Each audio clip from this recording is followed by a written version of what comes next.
ছাড়ো, আমাকে বাড়িতে মা আর ভাই আছে। ওরা যদি এসব শুনে ফেলে তাহলে আমাকে খুব তাড়াতাড়ি বিয়ে দিয়ে দিবে। তখন এভাবে রোজ আমাকে আর কিছুই করতে পারবে না। তোমাকে ছাড়তে ইচ্ছে করে না গো আমার হবু বউ। বিয়ে যদি তোমার মা বাবা ভাই কারোর সাথে তোমাকে দেয় তাহলে সেটা একমাত্র আমিই তোমার বর হব। তাহলে বিয়ের আগে রোজ রোজ রাতে এসে আমাকে এত মজা দিলে আমি কি এমনি থাকতে পারবো গো আমার বরমশাই? তাড়াতাড়ি বাড়িতে বিয়ের প্রস্তাব দিয়ে পাঠাও, আমার আর সহ্য হচ্ছে না।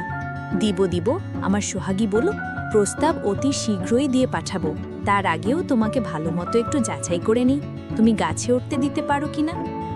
গাছে উঠলে কিন্তু হবে না বরমশাই, গাছে বেশি উঠলে আবার কিন্তু দ্রুত ফলও চলে আসে, সে কথা মাথায় রেখো। সমস্যা নেই, যা আসবে তা আমি গ্রহণ করতে রাজি গো সোহাগী বউ। এভাবে রাতে কথাগুলো চাঁদনি আকাশের নিচে বসে বলছিল অনামিকা ও আরিফ। চাঁদনি রাত, গ্রামের ছোট নদীর পাড়ে হালকা বাতাস বইছে, গাছপালা নীরবে কেঁপে উঠছে, আর দূরে দূরে নদীর পানি হালকা ঢেউ খেলছে। অনামিকা আর আরিফ এক পাহাড়ি গাছে বসে আছেন। হাত ধরে হাত মিলিয়ে আরিফ হঠাৎ বলল, ছাড়ো আমাকে, বাড়িতে মা আর ভাই আছে। ওরা যদি এসব শুনে ফেলে তাহলে আমাকে খুব তাড়াতাড়ি বিয়ে দিয়ে দিবে। তখন এভাবে রোজ আমাকে আর কিছুই করতে পারবে না। অনামিকা চুপচাপ তাকালো। তার মন জানতো আরিফ সত্যিই তাকে ভালোবাসে। সে আলতো হেসে বলল, আমার হবু বর, আমি চাই তুমি আমার জীবনের অংশ হও, কিন্তু তুমি কি আমার জন্য ঝুঁকি নিতে পারবে? আরিফ হাত ধরে ধীরে বলল, তোমাকে ছাড়তে ইচ্ছে করে না গো। যদি তোমার মা বা ভাইকেও তোমাকে অন্য কারোর হাতে দেয় তবে সেটা শুধু আমি তোমার বর হব। আমি চাই আমাদের ভালোবাসা সত্যিকারের হোক, নিরাপদ হোক। চাঁদের আলোয় অনামিকার চোখ যেন আরও জ্বলে উঠছে। গ্রামের সবচেয়ে সুন্দরী মেয়ে অনামিকা, কালো ঝলমলে চুল, মায়াময় চোখ আর হাসি যা মুহূর্তেই কারো মন জয় করে নিত। তবে তার সৌন্দর্যের সঙ্গে আছে বিনয়ী স্বভাব, মেধা এবং উদার মন। স্কুল জীবন থেকেই অনামিকা আলাদা, সবসময় প্রথম স্থানে, সবসময় প্রশংসা পেত। স্কুল শেষ করে কলেজে ওঠার পর তার জীবনের নতুন অধ্যায় শুরু হলো। নতুন বন্ধু, নতুন পরিবেশ, নতুন মানুষ। কলেজে তার দেখা হলো আরিফের সঙ্গে। আরিফ শান্ত, গম্ভীর, তবে তার চোখে মিষ্টি হাসির আভা। ছোট ছোট আলাপ, ক্যান্টিনে বই ভাগ করা, লাইব্রেরিতে একসাথে বসে পড়া, মাঝে মাঝে হেসে খেলে খোঁচাখুচি, সবই তাদের বন্ধুত্বকে প্রেমে রূপান্তরিত করল। প্রেমের শুরুতে অনামিকা তার পুরো মন আর প্রাণ দিয়ে আরিফকে ভালোবেসে ফেলল। সে বিশ্বাস করত ভালোবাসা মানে আত্মার সম্পর্ক। কিন্তু ধীরে ধীরে সে বুঝল আরিফের চোখে তার সৌন্দর্য ছাড়া কিছু নেই। বন্ধুরা যখন মজা করত, আরিফ হাসতে হাসতে বলতো, আমার প্রেমিকা এলাকার সবচেয়ে সুন্দরী মেয়ে। এক রাতে অনামিকা আকাশের দিকে তাকিয়ে নিজের মনকে জিজ্ঞেস করল, আমি কি সত্যিই ভালোবাসার জন্য লড়াই করতে পারবো, নাকি শুধু মোহের জন্য আমাকে হারাতে হবে? সে ঠিক করল কোনোভাবেই দুর্বল হবে না।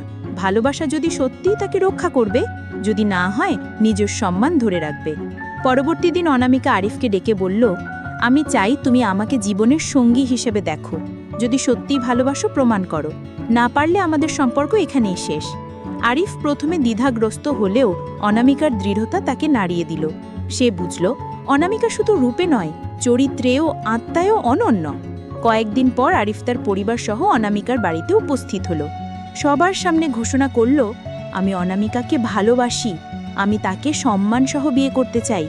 অনামিকার পরিবার প্রথমে অবাক হলেও মেয়ের দৃঢ়তা দেখে সম্মতি দিল।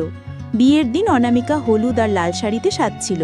তার চোখে উত্তেজনা, হাতে নরম চুলের ছোঁয়া আর মুখে লাজুক হাসি। আরিফ তাকে দেখার সঙ্গে সঙ্গে প্রেমের দীপ্তি ফুটল। তুমি আমার জীবনের সবচেয়ে মূল্যবান মানুষ, বলল সে চোখে চোখ রেখে। তোমার সৌন্দর্য শুধু চোখের আনন্দ নয়, এটি আমার হৃদয়ের শান্তি।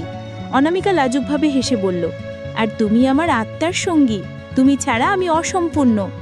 বিয়ের পর তারা নদীর পাড়ে বসে হাত ধরে হাত মিলিয়ে, বাতাসে হান মিশে আছে, দূরে দূরে পানির ধারা। আরিফ নীরবে অনামিকার মাথার চুলের সাথে হাত বোলালো আর অনামিকা হেসে তার গালে চুম্বন দিল। এক দুপুরে হঠাৎ বৃষ্টি শুরু হলো। তারা দুজন ছাতা ছাড়া বাইরে নেমে নাচল। আরিফ হেসে বলল, এমন বৃষ্টিতে নাচলে সব দুঃখ দূর হয়। অনামিকা হেসে বলল, তোমার সঙ্গে সব মুহূর্তই আনন্দময়। বৃষ্টির মধ্যে তারা হেসে খেলল, একে অপরের সঙ্গে মিশে গেল। রাতের বেলায় চাঁদনি আবার নদীর ধারে পড়ে। আরিফ মৃদু হাসি দিয়ে বলল, প্রতিটি রাত আমি চাই তোমার পাশে কাটাতে। অনামিকা লাজুক হাসি দিয়ে বলল, আমি প্রতিজ্ঞা করি সবসময় তোমার পাশে থাকব।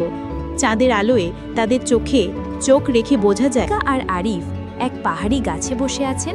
হাত ধরে হাত মিলিয়ে আরিফ হঠাৎ বলল, ছাড়ো আমাকে, বাড়িতে মা আর ভাই আছে, ওরা যদি এসব শুনে ফেলে তাহলে আমাকে খুব তাড়াতাড়ি বিয়ে দিয়ে দিবে, তখন এভাবে রোজ আমাকে আর কিছুই করতে পারবে না। অনামিকা চুপচাপ তাকালো। তার মন জানতো আরিফ সত্যিই তাকে ভালোবাসে। সে আলতো হেসে বলল, আমার হবু বর, আমি চাই তুমি আমার জীবনের অংশ হও, কিন্তু তুমি কি আমার জন্য ঝুঁকি নিতে পারবে? আরিফ হাত ধরে ধীরে বলল, তোমাকে ছাড়তে ইচ্ছে করে না গো। যদি তোমার মা বা ভাইকেও তোমাকে অন্য কারোর হাতে দেয়, তবে সেটা শুধু আমি তোমার বর হব। আমি চাই আমাদের ভালোবাসা সত্যিকারের হোক, নিরাপদ হোক। চাঁদের আলোয় অনামিকার চোখ যেন আরও জ্বলে উঠছে। গ্রামের সবচেয়ে সুন্দরী মেয়ে অনামিকা, কালো ঝলমলে চুল, মায়াময় চোখ আর হাসি যা মুহূর্তেই কারো মন জয় করে নিত। তবে তার সৌন্দর্যের সঙ্গে আছে বিনয়ী স্বভাব, মেধা এবং উদার মন। স্কুল জীবন থেকেই অনামিকা আলাদা, সবসময় প্রথম স্থানে, সবসময় প্রশংসা পেত। স্কুল শেষ করে কলেজে ওঠার পর তার জীবনের নতুন অধ্যায় শুরু হলো। নতুন বন্ধু, নতুন পরিবেশ, নতুন মানুষ। কলেজে তার দেখা হলো আরিফের সঙ্গে। আরিফ শান্ত, গম্ভীর, তবে তার চোখে মিষ্টি হাসির আভা। ছোট ছোট আলাপ, ক্যান্টিনে বই ভাগ করা, লাইব্রেরিতে একসাথে বসে পড়া, মাঝে মাঝে হেসে খেলে খোঁচাখুচি, সবই তাদের বন্ধুত্বকে প্রেমে রূপান্তরিত করল। প্রেমের শুরুতে অনামিকা তার পুরো মন আর প্রাণ দিয়ে আরিফকে ভালোবেসে ফেলল। সে বিশ্বাস করত ভালোবাসা মানে আত্মার সম্পর্ক। কিন্তু ধীরে ধীরে সে বুঝল আরিফের চোখে তার সৌন্দর্য ছাড়া কিছু নেই। বন্ধুরা যখন মজা করত, আরিফ হাসতে হাসতে বলতো, আমার প্রেমিকা এলাকার সবচেয়ে সুন্দরী মেয়ে। এক রাতে অনামিকা আকাশের দিকে তাকিয়ে নিজের মনকে জিজ্ঞেস করল, আমি কি সত্যিই ভালোবাসার জন্য লড়াই করতে পারবো, নাকি শুধু মোহের জন্য আমাকে হারাতে হবে? সে ঠিক করল কোনোভাবেই দুর্বল হবে না। ভালোবাসা যদি সত্যিই তাকে রক্ষা করবে, যদি না হয় নিজের সম্মান ধরে রাখবে। পরবর্তী দিন অনামিকা আরিফকে ডেকে বলল, আমি চাই তুমি আমাকে জীবনের সঙ্গী হিসেবে দেখো। যদি সত্যিই ভালোবাসো প্রমাণ করো, না পারলে আমাদের সম্পর্ক এখানেই শেষ। আরিফ প্রথমে দ্বিধাগ্রস্ত হলেও অনামিকার দৃঢ়তা তাকে নাড়িয়ে দিল। সে বুঝল অনামিকা শুধু রূপে নয়, চরিত্রেও আত্মায়ও অনন্য। কয়েকদিন পর আরিফ তার পরিবার সহ অনামিকার বাড়িতে উপস্থিত হল। সবার সামনে ঘোষণা করল, আমি অনামিকাকে ভালোবাসি, আমি তাকে সম্মান সহ বিয়ে করতে চাই। অনামিকার পরিবার প্রথমে অবাক হলেও মেয়ের দৃঢ়তা দেখে সম্মতি দিল। বিয়ের দিন অনামিকা হলুদ আর লাল শাড়িতে সাজছিল। তার চোখে উত্তেজনা, হাতে নরম চুলের ছোঁয়া আর মুখে লাজুক হাসি। আরিফ তাকে দেখার সঙ্গে সঙ্গে প্রেমের দীপ্তি ফুটল। তুমি আমার জীবনের সবচেয়ে মূল্যবান মানুষ, বলল সে চোখে চোখ রেখে। তোমার সৌন্দর্য শুধু চোখের আনন্দ নয়, এটি আমার হৃদয়ের শান্তি। অনামিকা লাজুকভাবে হেসে বলল, আর তুমি আমার আত্মার সঙ্গী, তুমি ছাড়া আমি অসম্পূর্ণ। বিয়ের পর তারা নদীর পাড়ে বসে হাত ধরে হাত মিলিয়ে বাতাসে